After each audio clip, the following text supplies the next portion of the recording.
Hey guys, I'm Daisho, here playing some Magic, and today I'm going to be doing some more Enduranked. This is going to be episode 2. Yeah, I'm going to keep this hand. It seems pretty sweet, actually. I have this Elvish Vanguard. Whenever an elf enters battlefield, you get a counter on him, as well as a Gem Palm Strider, so he's basically a 2-2 for 2, and if I can cycle him to give my dude some +2/+2. Well-Wisher, of course, Alpha Status, Sylvan Messenger, as well as a couple of lands. So I'll be able to at least get a few plays out there, even if I don't draw any lands. And if not, if I do draw lands, then I'll be very happy. But looks like my opponent is playing Deadwalkers, which I think its stock has gone way up since the DLC came out, and it became closer to a top tier deck, if not the best deck. Or it was definitely already a top tier deck, but it definitely stayed there, if not gotten better, whereas something like Avacyn's Glory sort of got some counters, and it doesn't seem quite as good. So, I don't know. I mean, the zombie deck, it always was good, but I think that it just was missing a tiny little punch that that would have really helped. I mean, it never really seemed like a deck that had everything together. It was always like one or two cards behind from being a very, very good control deck, or one or two cards behind. And when I say one or two, I really mean like 4 to 6 cards behind from being a really good control deck as well. I mean, if it had some very good 2-drops, which was, at least even in standard, was definitely the problem with the zombie deck, is it just never had those 2-drops that are pretty important for the deck. So hopefully I'll draw another land so I can drop this Magistrate. That'd be really good to get out right away. If not, then I'll still be in pretty good shape again, because I do have this Strider, which I can play. I could also play an Alpha Status, though I don't think I'm going to. His deck does run a lot of removal, and that wouldn't be great. So he's already taken me down to 14. I'm not that worried about it. I do have a Well-Wisher. I can lose a lot of life very quickly, and he can kill my Well-Wisher. Okay, so now I have a choice of whether I want to lead the Stampede or just play out a 2-2. I think I'm going to play out the 2-2 because it'll gain me another life here. I'm going to do it right now because I don't want him to be able to respond by killing my elf. And then, of course, I can still attack in for 3 here. And a Tendrils of Corruption would be really bad for me right here. He'd be able to take out all my investment, all my hard work in the Elvish Vanguard, and slow me down a bunch while gaining some life himself. So that would be a really good situation for him. But I don't think I'd be that happy about it. In fact, one might say I know I wouldn't be happy about it. But this is definitely a pretty interesting board state. I'm not really willing to sacrifice any of my elves to chump block, even just this Diregraph Ghoul. It'll save me 2 life a turn, whereas I'm only gaining 1 life a turn here. But there are just, like, what's the word? I don't know. But there's just I don't know, not diminishing, it's the opposite of diminishing. They're increasing rewards, I don't know. Every turn that I have my elves out, it's more beneficial for me. Alright, so that's not a terrible draw. Joe Raga, Warcaller, that'll pump these guys a couple of times, and it'll actually put them on a 2-turn clock here.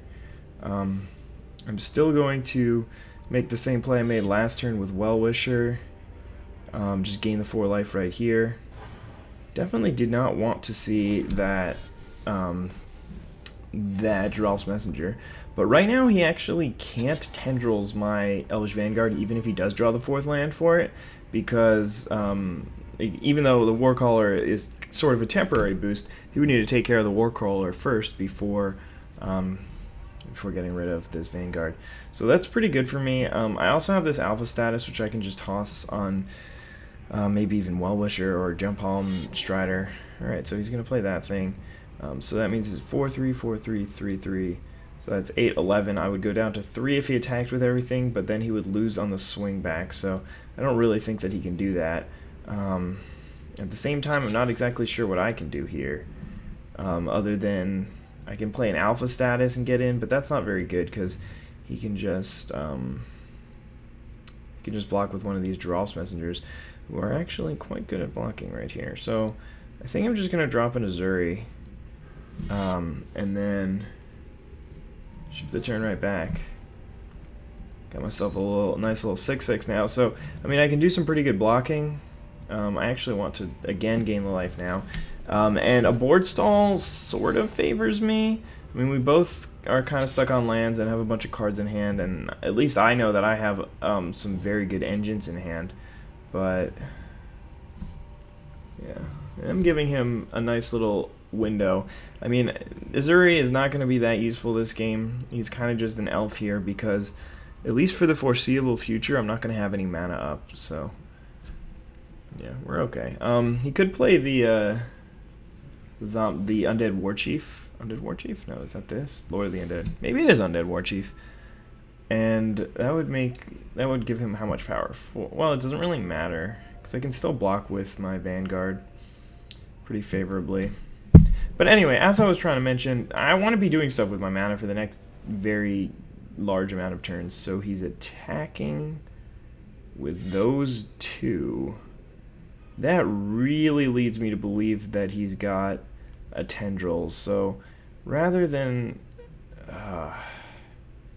so say I throw this Gem Palm right in front of the Lord of the Undead, which is the most logical block, and then he's got a removal spell for my Warcaller, then I end up losing both of these guys. I still can't really do anything back to him. And taking 5 damage here isn't that bad. I think I'm actually just going to take it. Mutilate.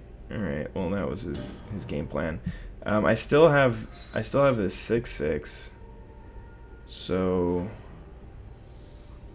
if I can draw, oh no, he's a 5/5 now. Okay, that's pretty good for him.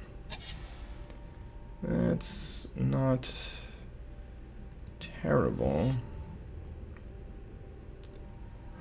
I guess I really didn't think of that card. So here, do I want to hold back? Or do I want to take him to 1? Taking him to 1 is not very good here. Holding back is not wonderful either. Yeah, alright, let's, this is probably wrong.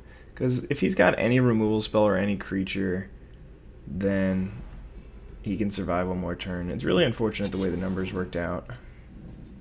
In terms that I could only get him down to 1 this way. I wonder if there's anything. I mean, I guess one turn I could have attacked in with a Well-Wisher instead of gaining life, but I think gaining life was the right play the entire game, so I don't think I made any mistakes so far, except maybe this last turn attacking was a mistake. Then again, he might not have anything for 4 mana, though he has only had 1 turn for 4 mana and he did something on it. So now the attack makes a lot more sense right now. There's a War Chief. Okay, so yeah, I have to chump block. He attacks with both. And I don't think that there's any way I can give my guy trample or remove his guy. So this looks like it'll be it for the Izdaisho.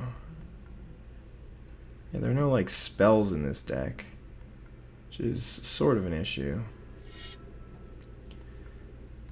And then I'm just dead to his swing next turn. Well, not technically. Especially since I drew that land, so I can play this thing. And I can block and kill one of his guys and then chump block the other one. Drew a couple more guys. There's a Gem Palm Strider. Alright, well, let's see what you got. I mean, again, there are a lot of spells here he could have. So, oh, wait, no, I could have forced the trade. That was bad. I could have forced a trade here with the War Chief, and then he just has these 2 4/3s, and then, unless he has removal spell, I'm dead. But now if he has removal spell, I'm still dead, and he's got a War Chief up. Yeah, that was really bad. Alright, well, doesn't matter. I was dead. Either way, I was dead both ways. And that will be it for the Elf deck. Very well played by my opponent. I think I could have read that Mutilate a little better, and then I would have been at a little bit of higher life total, and then maybe I could have leveraged that 7/7 into something where I actually would have been able to survive a few more turns, and then, I mean, honestly, it was just really a case of if I could vomit my hand out fast enough, then I really was not losing that game. But either way, he drew the land at the perfect time, one more turn, and I think I would have had him. But at the same time, I made a couple of play mistakes that probably cost me that game. Outside of that, I hope you guys enjoyed the video, and all have a wonderful, incredible, and memorable day. You know? How often do you get wished a memorable day? Tomorrow should be a day that you'll remember or today shall be a day that you remember because of awesome things and just amazing things happen in your life, right? Yeah, why not? Why not? Bye, guys.